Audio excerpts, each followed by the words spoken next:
What if Qui Gon Jinn killed Darth Maul?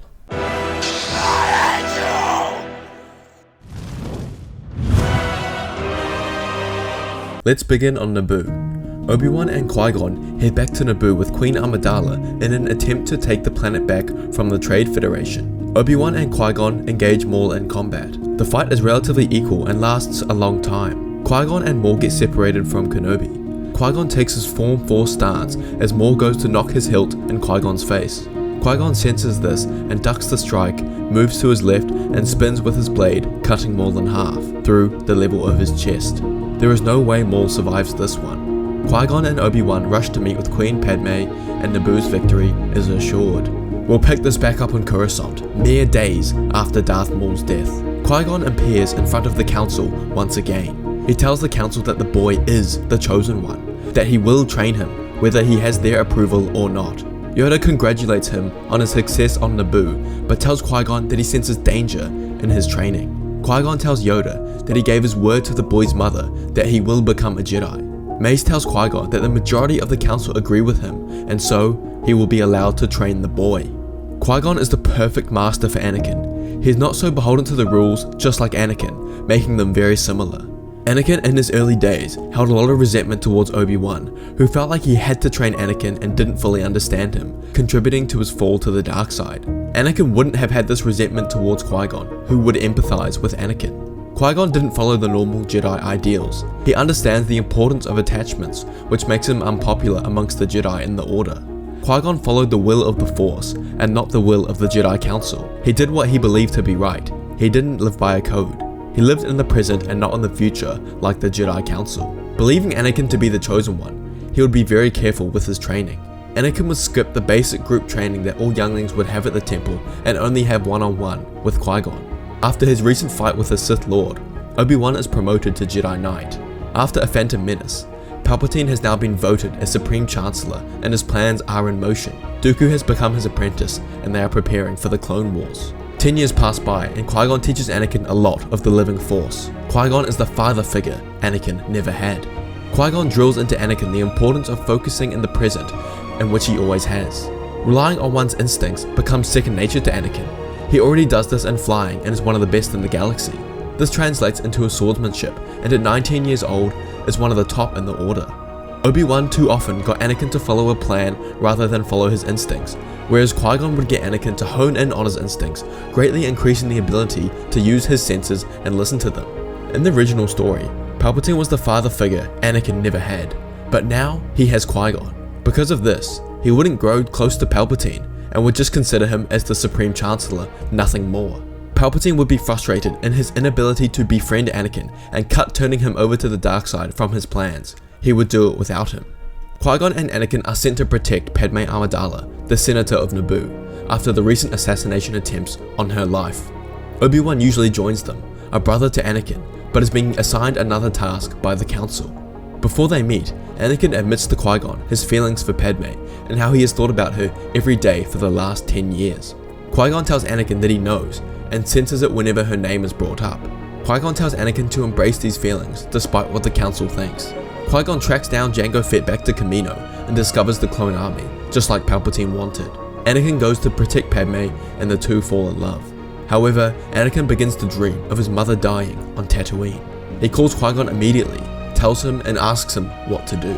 Qui Gon tells Anakin to remember his training, to not focus on what the future is, what might be, and follow his instincts. He travels to Tatooine and discovers his mother dead in the Tusken Raiders camp. Qui Gon has taught Anakin about attachments and love, and in this, how to deal with loss and not give in to the negative emotions associated with this. Because of this, Anakin would not give in to his rage and seek revenge on the Tusken Raiders. Instead, bring back his mother's body to her home and bury her. In the meantime, Qui Gon follows Jango Fett to Geonosis and is captured by Count Dooku. Dooku is Qui Gon's old master, and he is surprised to see him on the planet. Dooku favors Qui Gon and tried to get him to leave the Order when he did. However, he felt his commitment to Anakin had to have him remain in the Order. Qui Gon is disappointed in the fact that his old master turned over and gave in to the dark side. Dooku tells Qui Gon that the Republic is corrupt and that the Jedi are at the root of the corruption. Dooku asks and pleads with Qui Gon to join him, and together they can bring order to the galaxy. Qui Gon obviously denies this, which enrages Dooku. In his anger, he tells them that he's already lost, and that the Sith already have control over the Republic, and he storms off. Dooku killed his close friend Sifo-Dyas, so has no problem with having Qui-Gon assassinated.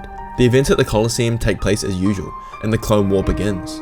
Anakin and Qui-Gon face Dooku, but sadly they would both be defeated. However, it would be closer than the original fight in Attack of the Clones.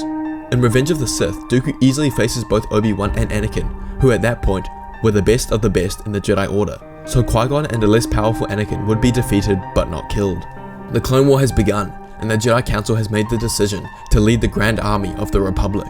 Qui-Gon obviously disagrees with this decision, but for the sake of the Republic that he still believes in, agrees to partake. Anakin gets married to Padme and confides in Qui-Gon about this. He has taught him all his life about the importance of attachment and love. Qui-Gon goes to the wedding and believes that it is the will of the Force for Anakin, the Chosen One, to experience the good and light that comes from unconditional love. Anakin is assigned Ahsoka at the beginning of the Clone Wars to be his Padawan. By this time, Anakin would be promoted to Jedi Knight, but Qui-Gon would stay with him due to the sensitivity of him being the Chosen One, and he still has a lot to learn about the living Force. 2 years into the Clone Wars is enough for Qui-Gon. He has felt the shift in the Force, the rise of the darkness and the Jedi Order being blinded by the dark side. The Jedi's ideals of being peacekeepers are thrown out, and Qui-Gon is sick of it. He discusses this with Anakin, and as a student of the living Force, he obviously agrees. Anakin confides this with Ahsoka, and although she hasn't been a student of Anakin for long, she agrees with what they are saying. Obi-Wan, however, isn't fully aligned with Qui-Gon's views of the living Force, and believes in the Jedi and fighting in the war. Together, Anakin, Qui-Gon and Ahsoka leave the Jedi Order. They formally take the title of Grey Jedi, followers of the living Force. Together, they set up a meeting with Count Dooku, the head of the Separatists. Because Qui-Gon and Dooku are old friends, he agrees. Qui-Gon tells them that they left the Jedi Order due to their inability to see what the war is doing to them. He tells Dooku that he was right in the past, that the Republic is corrupt, and that this needs to be fixed, but doesn't believe that the way of the Sith is the way to fix this, that he would be sacrificing peace and prosperity just for order. There has to be another way. Qui-Gon tells Dooku that the way is by following the living Force, not the Sith or Jedi's ideals, as neither align with the will of the Force. The Force will find a way. Dooku tells him that the only reason he sought out the dark side is that he believed it would be the only way to end the corruption in the Republic and bring order to the galaxy. He thought the only way was with the complete destruction of the Jedi Order, but now through Qui-Gon, he believes that this to be wrong. He agrees to join them. Dooku confides in them the details of the war, how Palpatine is Darth Sidious, and that he has controlled both sides of the war to create distrust in the Jedi in the eyes of the Republic, so that they believe them to be the problem. He also tells them about Palpatine's ace up his sleeve, Order 66, which will turn the clones against the Jedi. The Grey Jedi are shocked to hear this, that the Sith could so easily infiltrate the Republic and have complete control over the Jedi, have the power to wipe them out at any given moment. Qui-Gon asks Dooku what he's waiting for, who tells him that as the war goes on, corruption increases in the galaxy and also distrust with the Jedi. Only when this is at its peak will the Republic allow them to take over and transform the Republic into their empire. Anakin asks what they should do. Qui-Gon tells him that the will of the Force has let Sidious get this strong and that there must be a reason for this. The reason is for Sidious to execute Order 66 and attempt to take over the galaxy, but ultimately he will be unsuccessful. This is meant to show the Jedi that their ideals are wrong and has strayed away from the will of the living Force, and will make them realize this and force them to change. The rest of the room agree. Dooku tells them that they should wait until after Sidious executes Order 66, but need a plan to take him out as he does so, as if they don't, he will obtain control of the whole of the galaxy and then there will be no stopping him. Anakin tells them that he will struggle to let all those Jedi die, but believes it to be the only way to ensure the continuation of the Jedi Order. The next few months go by quickly. With Palpatine not grooming Anakin, he believes Dooku to be the apprentice that will stand by his side in the Empire. The Grey Jedi spend their time on Naboo, so Anakin can be with his wife as they attempt to come up with a plan. Dooku has told them that Order 66 will be executed in the next week, so they continue to finalize the plan. Anakin's marriage to Padme is now public, and he will travel with her to Coruscant, so his presence there is nothing out of the ordinary. Qui-Gon and Ahsoka will travel back to Coruscant undetected. All three of them at once may be suspicious to Sidious. Their plan is set and the time has finally come. Dooku and Palpatine are in his office. Their cups clash as they cheer for the day that is finally upon them. The day the Jedi are destroyed. Palpatine turns on his hologram, which is connected to thousands of clone commanders, and utters the words, "Execute Order 66. Anakin, Qui Gon, and Ahsoka are close in the Senate building and sense what is happening in the Force. The death of countless Jedi. They know this is their cue. They begin rushing up the stairs of Palpatine's office building, making their way towards him. Sidious' eyes are closed, enjoying the moment as he senses the grey Jedi rushing up the stairs. His eyes break open fast and he looks at Dooku, who is staring at him intently. And then he senses it. He senses Dooku's betrayal and ignites his blade and goes for Dooku's neck. Dooku pushes himself backwards with the Force and ignites his blade. Sidious darts over his desk and engages Dooku. Dooku knows he can't face Sidious for long, but he only needs to hold out until the others are there. 5 seconds go by as the door to Sidious's office bursts open. In darts Qui-Gon, Anakin, and Ahsoka, with their lightsabers already ignited, and they rush to form a circle around Sidious. He takes one quick look around and then darts at Ahsoka, but this was anticipated. Anakin dashes to the side in front of Ahsoka and blocks the incoming strike. Whilst this was happening, Dooku made his way to be directly behind Sidious and sends lightning crashing into his back. Sidious falls to one knee as Qui-Gon goes to finish him, but Sidious forces him to the back wall. Dooku sends lightning at Sidious again, who blocks it with his saber and deflects it towards Ahsoka, as she is also sent flying across the room. Anakin takes the offensive and attacks Sidious. He blocks his strikes, but is wary of Dooku behind him. He ducks Dooku's strike, but falls right into Qui-Gon's foot, which dazes him for a second. Dooku sends lightning again at Sidious, who blocks it with his lightsaber. Qui-Gon goes for the strike from the other side, but Sidious uses the Force to prevent this from reaching him, as Anakin throws his lightsaber between the two and straight through the chest, ending the Sith Lord. The Grey Jedi rushed through the Senate that was meant to be in session, but was waiting for Chancellor Palpatine. They explain what has transpired, with Order 66, Palpatine being a Sith Lord and in control of both sides of the war, but also how they allied with Dooku to ensure that Palpatine would be defeated.